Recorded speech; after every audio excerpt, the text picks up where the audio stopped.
মুফতি আব্দুল মালেক।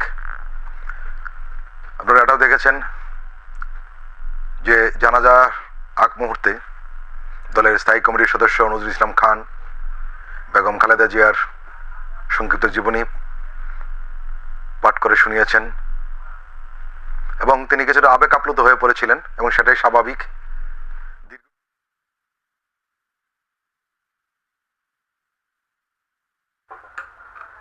এই মুহূর্তে আমরা যে বিষয়টি দেখলাম, বিএনপি চেয়ারপারসন বেগম খালেদা জিয়ার জানাজার নামাজ অনুষ্ঠিত হলো। তার জানাজার নামাজ পড়ালেন জাতীয় মসজিদ বাইতুল মোকাররমের খতিব মুফতি মোহাম্মদ আব্দুল মালেক। এবং আমরা এই মুহূর্তে যেটি দেখতে পাচ্ছি যে ইসলামিক বক্তা মিজানুর রহমান আজহারি তিনিও আসলে খাটিয়া তুলে নিচ্ছেন বেগম খালেদা জিয়ার, এবং আমরা সেই চিত্রটি দেখতে পাচ্ছি।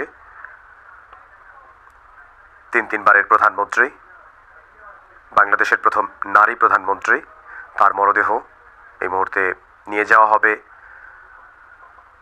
শেরেবাংলা নগরে শহীদ রাষ্ট্রপতি জিয়াউর রহমানের মাজারে। সেই শহীদ রাষ্ট্রপতি জিয়াউর রহমানের